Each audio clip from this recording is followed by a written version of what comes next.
तो गाइज आज से हम स्टार्ट करने जा रहे हैं हाशिरा ट्रेनिंग आर्क। मुझे पता है कि यार गाइज आप बहुत देर से इंतजार कर रहे थे हाशिरा ट्रेनिंग आर्क की, और यार मेरा भी यार मजबूरी समझो। मैं भी ना कोशिश तो कर रहा था कि मैं ना हाशिरा ट्रेनिंग आर्क डाल दूं, बट ये था कि मेन चैनल पर भी वीडियो डालनी जरूरी थी और मैं रोज वीडियो डाल रहा हूँ, तो यार आप समझ ही सकते हो कि थोड़ी मुश्किल तो हो ही जाती है। और आप देख सकते हो मैंने न्यू अवतार बनाया है, इसमें भी बहुत सारा खर्चा हुआ है, तो मतलब गाइस समझ गए हो ना। और आपको ना टेंशन लेने की जरूरत नहीं है। हाशिरा ट्रेनिंग आर्क को मैं ना 2 पार्ट्स में ही खत्म कर रहा हूँ ताकि आपको ना ज्यादा इंतजार ना करना पड़े, और 2 ही पार्ट्स में हमारी पूरी की पूरी हाशिरा ट्रेनिंग आर्क कंप्लीट हो जाए। और मैं आपको एक और चीज बता दूं, एक डिस्क्लेमर है कि जो सा ये फिक्शन ट्यूब 2.0 है, इसके अंदर हम ना जितने भी मांगा रिलेटेड स्पॉयलर्स होंगे उन सभी चीज़ों को हम ना डिटेल में डिस्कस करेंगे। तो अगर आप ना स्पॉइल नहीं होना चाहते तो मैं आपको कहूँगा कि आप थोड़ा इंतजार कर लीजिए, क्योंकि जल्दी ही ना नेक्स्ट ईयर अप्रैल को हाशिरा ट्रेनिंग आर्क ऑफिशियली आने वाली है। तो थोड़ा इंतजार कर लो अगर आप एनिमेशन में देखना चाहते हो। बाकी अगर चुल मची है देखने की तो कोई बात नहीं गाइस, मैंने आपके लिए कंटेंट बना दिया है। इस चैनल पे हम ऐसी और भी कंटेंट लाएंगे। अब बिना टाइम वेस्ट किए स्टार्ट करते हैं। बाकी हाशिरा ट्रेनिंग आर्क स्टार्ट करने से पहले एक छोटा सा रिकैप ले लेते हैं गाइस। जैसे कि हमने स्वॉर्डस्मिथ विलेज की आर्क में देखा था, तांजीरो और उसके साथी मिलकर दोनों अपर मून्स को हरा देते हैं, और तब हमें लास्ट में पता लगता है कि नेजुको के पास सूरज में चलने की पावर आ चुकी है। और जैसे ही इसके बारे में मुजान को पता लगता है, तब वो नेजुको की पावर को लेने के लिए बहुत एक्साइटेड हो जाता है, क्योंकि उसे हमेशा से या तो ब्लू स्पाइडर लिली या फिर कोई ऐसे डीमन की तलाश थी जो कि सूरज की रोशनी में चल सके, क्योंकि उसे खाकर वो सूरज में चलने की पावर को हासिल कर सकता था। तो गाइज अब हम स्टार्ट करने जा रहे हैं हाशिरा ट्रेनिंग आर्क का फर्स्ट चैप्टर। तो गाइज उससे पहले मैं आपसे रिक्वेस्ट करूंगा कि आप प्लीज इस वीडियो को लाइक कर दीजिए और चैनल पर नहीं हो तो सब्सक्राइब कर दीजिए। अब बिना टाइम वेस्ट के स्टार्ट करते हैं। और तब हमें स्वॉर्डस्मिथ विलेज की डिस्ट्रक्शंस के बाद वहाँ का एक सीन दिखाया जाता है, जहाँ सारे विलेजर्स मिलकर अपने मरे हुए साथियों की कब्रों पर उनकी बनाई गई तलवारों को रखकर उनकी आत्मा की शांति के लिए दुआ कर रहे होते हैं। और तब हमें बताया जाता है कि स्वॉर्डस्मिथ विलेज को बहुत जल्दी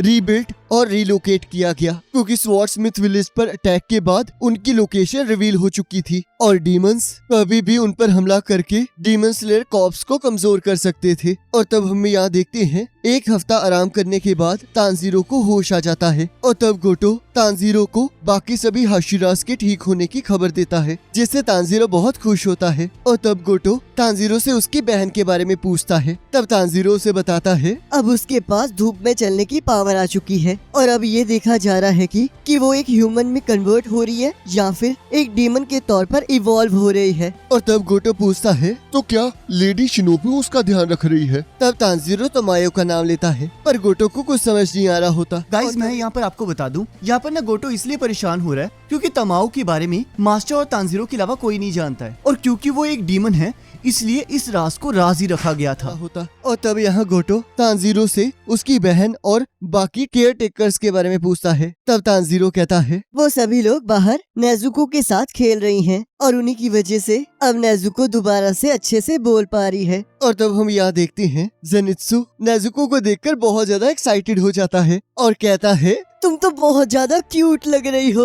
अब लगता है मैं आराम से मर सकता हूँ। और तब आयो उसे मर जाने के लिए कहती है। और तब जेनित्सु नेजुको को बोलता हुआ देखकर इतना एक्साइटेड हो जाता है कि उसे उसके साथ शादी करने के लिए प्रपोज कर देता है। और तब नेजुको कहती है वेलकम बैक इनोसुके, जिसे सुनकर जेनित्सु गुस्से में कहता है आखिरकार वो सुअर का बच्चा है कहाँ, मैं उसे जानू पहुँचा दूंगा। तो गाइस यहाँ पर नेजुको ने जेनित्सु को इनोसुके इसलिए कहा क्योंकि पिछले दिन इनोसुके नेजुको को अपना नाम रटवाने में लगा हुआ था। और यहाँ हम देखते हैं हाशिरास की एक इमरजेंसी मीटिंग बुलाई जाती है, जहाँ पर सरपेंट हाशिरा मित्सुरी और मियोचिरो का हालचाल पूछता है, जिसे सुनकर मित्सुरी बहुत ज्यादा खुश हो जाती है और सोचती है इसे तो मेरी कितनी चिंता है। और तब यहाँ स्टोन हाशिरा रोते हुए कहता है शुक्र है इस लड़ाई में हमारा कोई भी साथी नहीं मारा गया, क्योंकि अगर हम एक और हाशिरा को खो देते तो डीमन स्लेयर कॉर्प्स खतरे में आ सकती थी। तब शिनोबु कहती है तुम लोग इस बार बहुत जल्दी ठीक हो गए हो, आखिरकार चक्कर क्या है?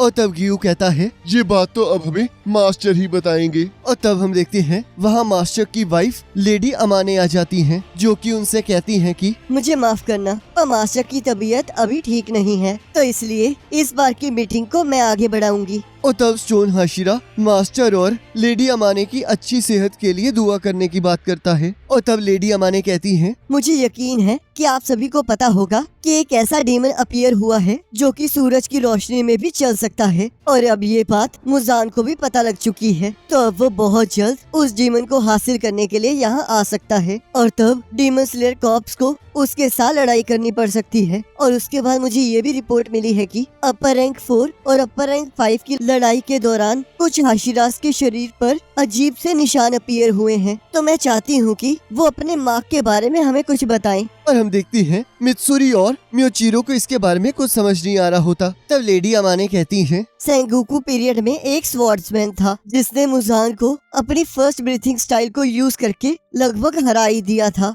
और उसके ऊपर भी ऐसा ही मार्क था। और तब उसने अपने कुछ साथियों को अलग अलग कुछ ब्रीथिंग टेक्निक सिखाई, जिसकी वजह से उनके ऊपर भी ऐसा मार्क अपीयर हो गया। तब विंड हाशिरा कहता है, मैंने इस तरह की कहानी कभी नहीं सुनी, आखिरकार इसे हमसे छुपाया क्यों गया? तो लेडी अमाने कहती हैं, क्योंकि उस टाइम काफी ऐसे डीमन स्लेयर के मेंबर्स थे जिनके ऊपर ऐसा निशान नहीं आया था, और जिस वजह से उन्होंने खुद को यातनाएं दी थी। पर हमारे पास भी इस टाइम इस मार्क के बारे में ज्यादा इंफॉर्मेशन प्रेजेंट नहीं है, क्योंकि शायद उस टाइम या तो किसी ने इस मार्क को इतना इम्पोर्टेंट नहीं समझा, या फिर जब डीमन स्लेयर कॉर्प्स खत्म होने के कगार पर पहुंच गई थी तब वो इन्फॉर्मेशन कहीं गुम हो गई। और अभी भी एक चीज है जो वहाँ पर लिखी गई थी कि जब भी ये मार्क किसी एक के ऊपर अपीयर होता है तब उसके आसपास के जितने भी लोग होते हैं उनके ऊपर भी ये मार्क अपीयर होना शुरू हो जाता है। और ये बात उस वॉर्ड्समैन ने लिखी थी जो फर्स्ट ब्रीथिंग स्टाइल को यूज करता था, और वो तो कोई हाशिरा भी नहीं था। और इस टाइम भी ये मार्क एक ऐसे इंसान पर अपीयर हुआ है जो कि एक हाशिरा नहीं है, जिसका नाम तानजीरो कामाडो है, और उसे भी इस मार्क के बारे में ज्यादा कुछ नहीं पता है, तो इसलिए हमने उससे ज्यादा सवाल जवाब नहीं किए। तो इसलिए अब मैं यहाँ मौजूद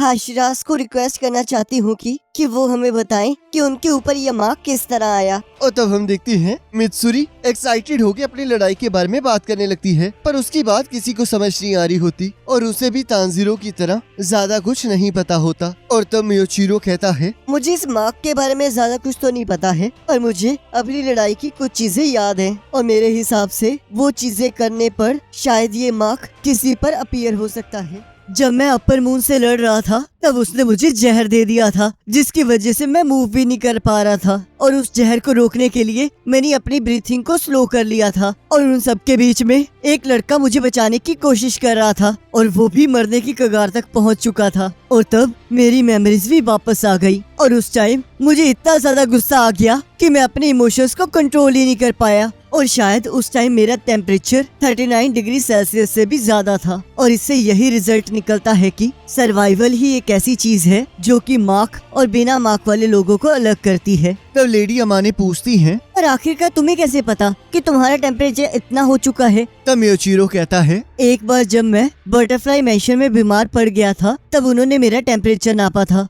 और मुझे उस मार्क के अपीयर होने के टाइम भी ऐसा ही फील हो रहा था। तब विंड हाशिरा कहता है, क्या ये सच में इतना आसान हो सकता है? तब शिनोबू कहती है, फिर तो हम सभी हाशिरास को जल्द से जल्द अपना मार्क अनलॉक करना होगा। और तब स्टोन हाशिरा भी उससे एग्री करता है। और तब लेडी अमाने उन सभी को मार्क के बारे में कुछ इम्पोर्टेंट चीज बताने लगती है, पर इस टाइम पीरियड तक हमें इसके बारे में ज्यादा कुछ नहीं बताया जाता। और तब यहाँ सीन शिफ्ट होता है जहाँ गियू वहाँ से जाने की बात करता है। तब विंड हाशिरा कहता है, आखिरकार तुम कहाँ जा रहे हो? अभी तो हमने ये डिसाइड भी नहीं किया कि हमें क्या करना है। तब गियू कहता है, तुम 6 जाने ही इस चीज को डिसाइड कर लो, मैं इसमें नहीं पढ़ना चाहता। तब सरपेंट हाशिरा कहता है, आखिरकार तुम्हारा मतलब क्या है? क्या तुम हाशिरा की पोजीशन को सीरियसली नहीं ले रहे हो, या फिर तुमने पहले ही डिसाइड कर लिया है कि तुमने कैसे ट्रेनिंग करनी है? और हम देखते हैं गियू वहाँ से बिना कुछ कहे ही जाने लगता है। तब शिनोबू उसे एक्सप्लेन करने के लिए कहती है। तब गियू कहता है, मैं तुम लोगों से अलग हूँ। तब विंड हाशिरा गुस्से में कहता है, मुझे तुम्हारी बात बिल्कुल समझ नहीं आ रही।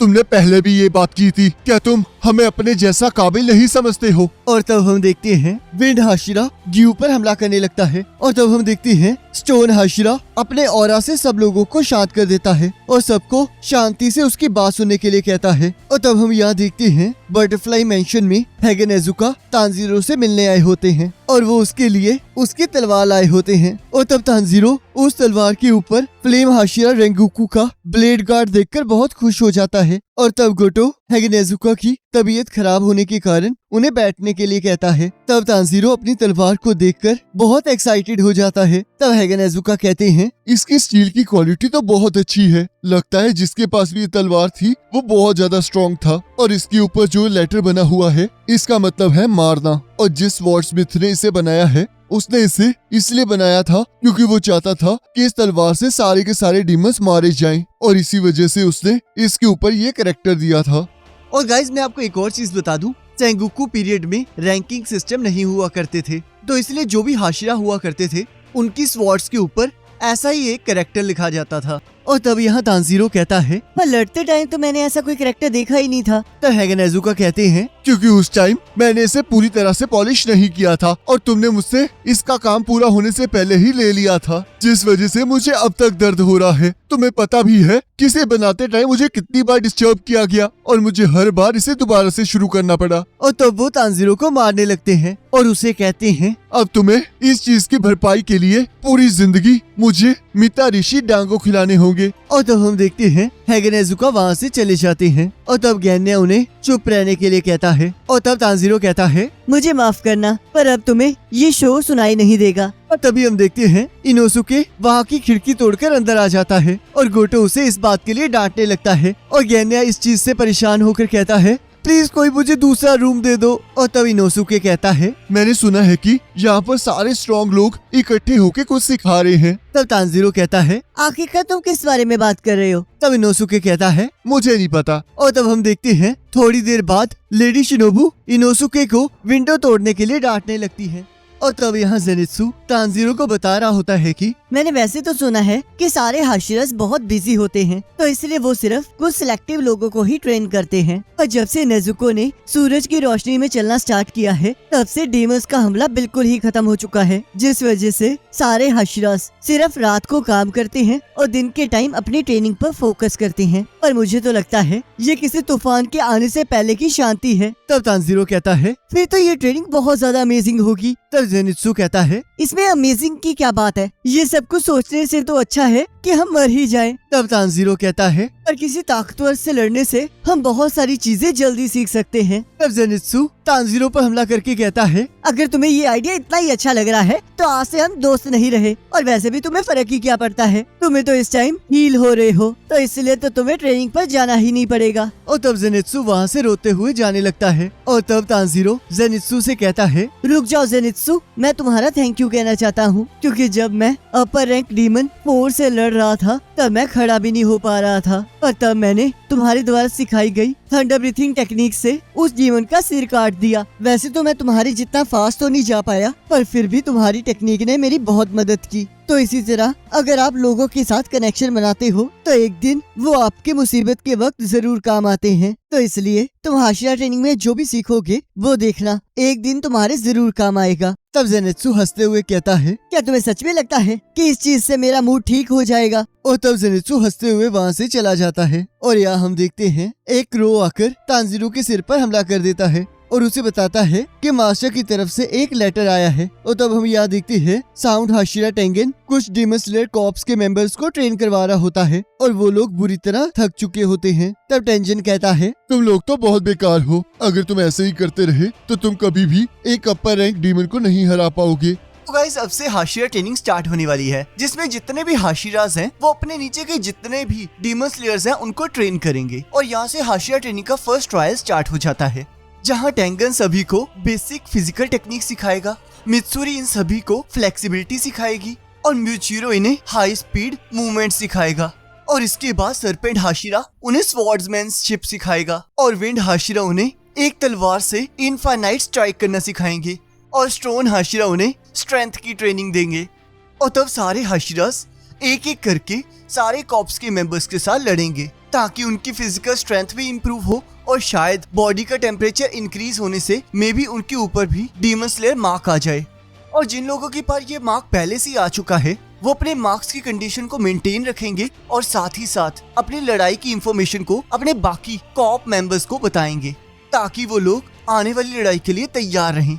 और तब हम यहाँ देखते हैं गियू ये सब कुछ छोड़कर अकेले बैठा होता है और तब तानजीरो उससे मिलने के लिए वहाँ आ जाता है और तब तानजीरो बिना उसकी इजाजत से ही अंदर आ जाता है और उसे सारी ट्रेनिंग के बारे में बताता है और कहता है 7 दिनों के अंदर मैं अपनी ड्यूटी पर वापस आ जाऊंगा, तो क्या उसके बाद तुम मुझे ट्रेन करोगे? तब गियू मना कर देता है। तब तानजीरो कहता है आखिर ऐसा क्यों है और तुम इतने गुस्से में क्यों लग रहे हो? तब गियू कहता है मैं तुम्हारे ऊपर गुस्सा हूँ क्योंकि तुमने वाटर ब्रीथिंग को अच्छे से मास्टर नहीं किया, क्योंकि तुम्हें तो वाटर हाशिरा बनना था। तब तानजीरो कहता है मुझे माफ करना, पर मैंने इसके बारे में उरुकदाकी से बात की थी, जिन्होंने मुझे कहा था कि ऐसा होना तो नहीं चाहिए कि तुम अपनी ब्रीथिंग टेक्निक को चेंज कर सको या फिर तुम एक नई स्टाइल को जन्म दे सको, पर फिर भी वाटर ब्रीथिंग टेक्निक बेसिक्स के बहुत करीब है, तो इसलिए शायद वो नई टेक्निक्स को जन्म भी दे सकती है। तब यहाँ गियू कहता है मुझसे ये सारी बातें मत करो, यहाँ पर कोई भी वाटर हाशिरा नहीं है, तो किसी न किसी को तो वो जगह लेनी ही होगी। तब तानजीरो कहता है पर तुम तो हो ना। तब गियू कहता है पर मैं एक वाटर हाशिरा नहीं हूँ। और तानजीरो को वहाँ से जाने के लिए कहता है और तब हमें मास्टर और तानजीरो की बात दिखाई जाती है जहाँ वो कहते हैं इस बीमारी के कारण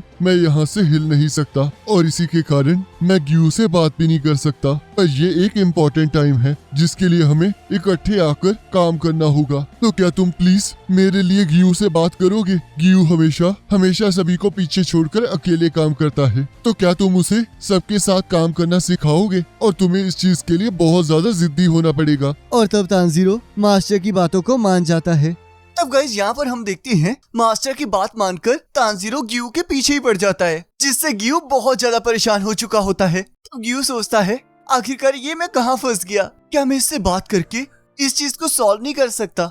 और तब गियू तानजीरो से बात करने के लिए मान जाता है। और तब यहाँ गियू तानजीरो से कहता है मैंने डीमन स्लेयर कॉर्प्स का फाइनल सिलेक्शन पास नहीं किया था। उस साल वहाँ एक लड़का था जिससे मेरी तरह ही अपनी फैमिली को डीमंस की वजह से खो दिया था, जिसका नाम साबितो था, और हम दोनों ने फाइनल सिलेक्शन में इकट्ठे पार्ट लिया था। हम दोनों 13 साल के थे और अकेले भी, तो इसलिए हम दोनों जल्दी दोस्त बन गए। और उसके पास जस्टिस को सेंस करने की बहुत अच्छी पावर थी और वही एक लौता बच्चा था जो उस साल मारा गया था, क्योंकि उसने अकेले ही सारे डीमंस को मार दिया था और बाकी सभी लोग जो बच गए थे वो सिलेक्शन में पास हो गए और मैं भी उन बच्चों में से एक था। मैं तो पहले डीमन के हमले से ही एक जख्मी हो गया था और तब साबितो ने मेरी मदद की थी और मेरे पास एक और लड़के को छोड़कर बाकी लोगों की मदद करने चला गया था। और जब मैं उठा तब मुझे बस इतना पता लगा कि फाइनल सिलेक्शन खत्म हो चुकी है और मैंने किसी तरह उस 7 दिन के ट्रायल को पास कर लिया है। पर क्या तुम सच में इससे कह सकते हो कि जिस पर्सन ने एक भी डीमन को नहीं मारा वो फाइनल सिलेक्शन में असलियत में पास हुआ भी है या नहीं? क्या मैं सच में वाटर हाशिरा बनने के लायक भी हूँ? मैं तो उन हाशिरास के सामने खड़े होने के लायक भी नहीं हूँ। मैं तो उन सबसे अलग हूँ और मैं डीमन स्लेयर कॉर्प्स के मेंबर होने के काबिल भी नहीं हूँ। तो इसलिए ऐसे हाशिरा को ढूंढो जो तुम्हें सिखा सके, क्योंकि मुझ पर कभी मार्क नहीं आएगा। तो इसलिए अब मुझे परेशान मत करो। तब यहाँ तानजीरो सोचता है मुझे तो लगता है कि गियू को लगता होगा कि काश वो मर जाए, क्योंकि मुझे पता है कि जब आपका कोई करीबी मरता है तो कैसा फील होता है, और आप ये विश करते हो कि काश उस दिन उनकी जगह आप मर जाते, और अगर वो आपको बचाते बचाते मरे हो तो ऐसा लगता है कि जैसे कि आपकी जिंदगी का एक पार्ट छीन लिया गया हो। और साबितो तो वो पर्सन है जिसने मुझे माउंट सागिरी पर ट्रेन किया था। वो एक्सपीरियंस बहुत अलग था। वैसे तो उन लोगों को मरा होना चाहिए था, पर फिर भी उन लोगों ने मेरी मदद की थी। पर ये तो बहुत कमाल की बात है कि उसने फाइनल सिलेक्शन में सबको बचाया था। काश मैं भी ऐसा कर पाता, पर उस टाइम मैं तो सिर्फ अपने आप को ही डिफेंड करने में लगा था। और अगर साबितो भी अभी जिंदा होता तो वो इस टाइम बहुत स्ट्रॉन्ग स्वॉर्ड्समैन बनता। और शायद यही वो बात है जो गियू अंदर ही अंदर खाई जा रही है। और मुझे ये बात इसलिए समझ आ रही है क्योंकि मैं भी यही सोचता हूँ, क्योंकि रेंगुकू ने भी मुझे बचाने के लिए अपनी जान दी थी और वो आखिरी तक पूरी हिम्मत से लड़े थे। मुझे भी कई बार लगता है कि काश उनकी जगह मैं मर जाता, और अगर ऐसा होता तो शायद अब तक वो मुजान को हरा चुके होते। पर फिर भी उन्होंने हमें कहा था कि उन्हें हम पर विश्वास है और अब हमें उनके विश्वास पर खड़े होकर दिखाना है। पर आखिरकार अब मैं गियू को क्या कहूँ? गियू ये देख नहीं पा रहा है कि वो हाशिरा बन चुका है और उसने यहाँ तक पहुँचने के लिए कितनी मेहनत की है। और जिंदगी में चाहे जितने मर्जी उतार चढ़ाव आए, और आपको जो मर्जी महसूस हो पर फिर भी आपको जीना पड़ता है, तो इसलिए मुझे उससे एक चीज पूछनी ही होगी। और तब तानजीरो ग्यू से पूछता है कि क्या तुम साबितो के दिए हुए गिफ्ट का इस्तेमाल नहीं करना चाहते? और तब ग्यू को अपना पास याद आता है जहाँ साबितो उसे थप्पड़ मारकर कहता है, अगर तुमने दोबारा से ऐसा कहा कि तुम मरना चाहते हो तो हम दोस्त नहीं रहेंगे। तुम्हारी बड़ी बहन की अगले दिन शादी होने वाली थी, पर फिर भी उसने तुम्हें डीमन से बचाया था, तो उसकी मौत की बेइज्जती मत करो। तुम्हारी बहन ने तुम्हारे लिए अपनी जिंदगी का सैक्रिफाइस दिया है, तो इसलिए तुम्हें जिंदा रहना होगा। तब ग्यू यहाँ कहता है, मुझे अब वो शौक और पेन याद आया है जब साबितो ने मेरे गाल पर चाटा मारा था। आखिरकार मैं इतनी इम्पोर्टेंट चीज कैसे भूल गया, और शायद मैं इसे इसलिए याद नहीं करना चाहता था क्योंकि इससे मैं रोने लगता हूँ। सुताको और साबितो, मुझे माफ कर देना, पर मैं अब भी इमेच्योर हूँ। और तब यहाँ तानजीरो सोचता है, आखिरकार ये कुछ रिएक्ट क्यों नहीं कर रहा है? क्या मैंने चीजों को और ज्यादा बिगाड़ दिया है? तो क्या अब मुझे इसके साथ ईटिंग कंपटीशन करना चाहिए? तब ग्यू कहता है, तानजीरो, मैं अपनी क्लासेस के लिए लेट हो रहा हूँ। और तब तानजीरो ग्यू को सोबा ईटिंग कंपटीशन के बारे में कहता है, और तब वो दोनों वो खाने चले जाते हैं। और तब ग्यू अपनी प्रैक्टिस पर वापस चला जाता है। और यहाँ हम देखते हैं शिनोबू अपने इमोशंस को कंट्रोल नहीं कर पा रही होती और खुद को शांत करने की कोशिश कर रही होती है। तब वहाँ कनाओ आकर कहती है, मास्टर, अब मैं विंड हाशिरा के साथ ट्रेनिंग करने जा रही हूँ, तो क्या मैं स्टोन हाशिरा के बाद आपके साथ ट्रेनिंग कर सकती हूँ? तब शिनोबू मना कर देती है और कनाओ को अपने पास बुलाती है। तब कनाओ शर्माते हुए कहती है, मास्टर, मैं बस आपके साथ ट्रेनिंग करना चाहती हूँ। तब शिनोबू मुस्कुराकर कहती है, तुम पहले से काफी अच्छी हो चुकी हो और अब तो तुम प्री माइंड से भी बोलने लगी हो, और ये एक बहुत अच्छा साइन है। तो इसलिए अब वक्त आ गया है कि हम उस डीमन को मारने की बात करें जिसने मेरी बहन कनाए को मारा था। और तब हम यहाँ देखते हैं एक क्रो लेडी तमाओ के पास आता है और कहता है, चाहे मुंह जितना मर्जी खूबसूरत दिख रहा हो, पर फिर भी इस तरह खिड़की को खुला छोड़ना डेंजरस हो सकता है। तो चलो फिर मैं तुम्हें खुद को इंट्रोड्यूस करवाता हूँ। मैं काग्या ओबियाशिकी का मैसेंजर हूँ और तुम छुपने में बहुत अच्छी हो। और जब मैं तुम्हें ढूंढने की कोशिश कर रहा था, तब उस टाइम मेरे मास्टर बीमारी के कारण अपने मूव करने की क्षमता खो चुके हैं। तब तमाओ कहती है, आखिरकार तुमने मुझे यहाँ ढूंढा कैसे? और कहता है, मैंने पहले एक ह्यूमन का पीछा किया जो कि इस घर का पुराना ओनर था, और उसके बाद मैंने योशिरो की देखने की क्षमता पर काबू कर लिया। और क्योंकि मैं एक क्रो हूँ, इसलिए किसी ने मुझ पर शक भी नहीं किया। पर तुम चिंता मत करो, मैं तुम दोनों को यहाँ नुकसान पहुँचाने नहीं आया हूँ। मुझे पता है कि तुम्हें मुझ पर शक होगा, और मैं तानजीरो की तरह तुम्हारा ट्रस्ट भी नहीं जीत सकता। तब तमाओ सोचती है, आखिर काग्या करना क्या चाहता है? क्या वो किसी तरह मुझे फंसा रहा है? और कहती है, आखिरकार योशिरो कहाँ है? तब क्रो कहता है, तुम उसकी चिंता मत करो और ध्यान से सुनो, तुम उसे यहाँ ऊपर भागता हुआ सुन सकती हो। तो चलो फिर अब काम की बात करते हैं। डीमन स्लेयर कॉर्प में एक बच्चा है जिसे डीमन की फिजियोलॉजी और फार्माकोलॉजी पता है, तो इसलिए मैं चाहता हूँ कि तुम दोनों मिलकर नेजुको की ट्रांसफॉर्मेशन पर स्टडी करो। तो क्या तुम मुजान को हराने के लिए हमारे साथ काम करोगी? तो क्या तुम इसके लिए ओबियाशिकी मेंशन आ सकती हो? जिससे तमाओ डर जाती है और सोचती है, मैं तो एक डीमन हूँ, तो क्या मैं सच में डीमन स्लेयर कॉर्प्स के हेडक्वार्टर्स जा सकती हूँ? तो गाइज इसी के साथ हाशिरा ट्रेनिंग आर्क का फर्स्ट पार्ट खत्म हो जाता है। अब अगर आपको ये वाला पार्ट अच्छा लगा है तो इसे लाइक जरूर करना, क्योंकि इस लाइक्स के बेस पर ही मैं अगला पार्ट उतनी जल्दी ही लाऊंगा। तो मैं आपको कहूंगा कि अभी की अभी इस पार्ट को लाइक कर दीजिए, इस वीडियो को लाइक कर दीजिए, और अगर चैनल पर नए हो तो सब्सक्राइब कर दीजिए, क्योंकि यहाँ पर और भी बहुत सारी अमेजिंग चीजें आने वाली हैं। क्योंकि फिक्शन ट्यूब पर हम इतनी सारी चीजें कर नहीं पाते, पर यहाँ पर हमारे पास बहुत सारी चीजें हैं जो हम कर सकते हैं, जिसके बारे में आपको आने वाली वीडियोस में पता लगेगा। बाकी गाइस, हमेशा की तरह हाशिरा ट्रेनिंग आर्क के सेकंड पार्ट का लिंक आपकी स्क्रीन पर आ रहा होगा और उस पर क्लिक करके उस पार्ट को देख सकते हो।